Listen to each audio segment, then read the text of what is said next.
Petugas tim khusus anti bandit, Tekap, 308 Polres Tulang Bawang Barat, Tubaba, membekuk satu dari 3 pelaku pencurian baterai tower provider.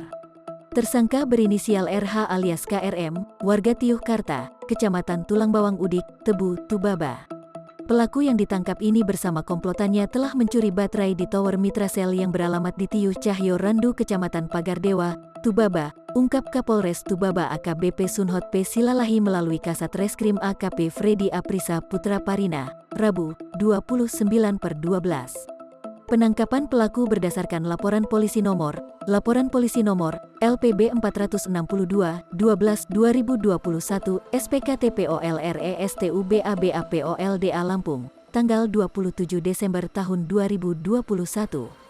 Jadi kejadian itu terjadi pada hari Rabu tanggal 24 Desember tahun 2021 sekira jam 15 di Tower Mitrasel yang beralamat di Tiuh Cahyo Randu, Kecamatan Pagardewa, Tubaba, papar Freddy.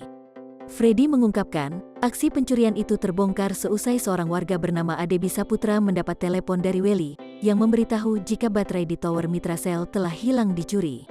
Saat itu saksi melihat ada 3 orang yang tidak dikenal mengambil baterai di tower, kata Freddy.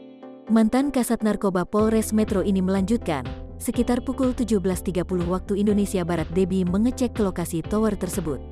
Setelah sampai di lokasi memang benar bahwa baterai CDCSONNENCHEIN 960A sebanyak 23 blok telah hilang.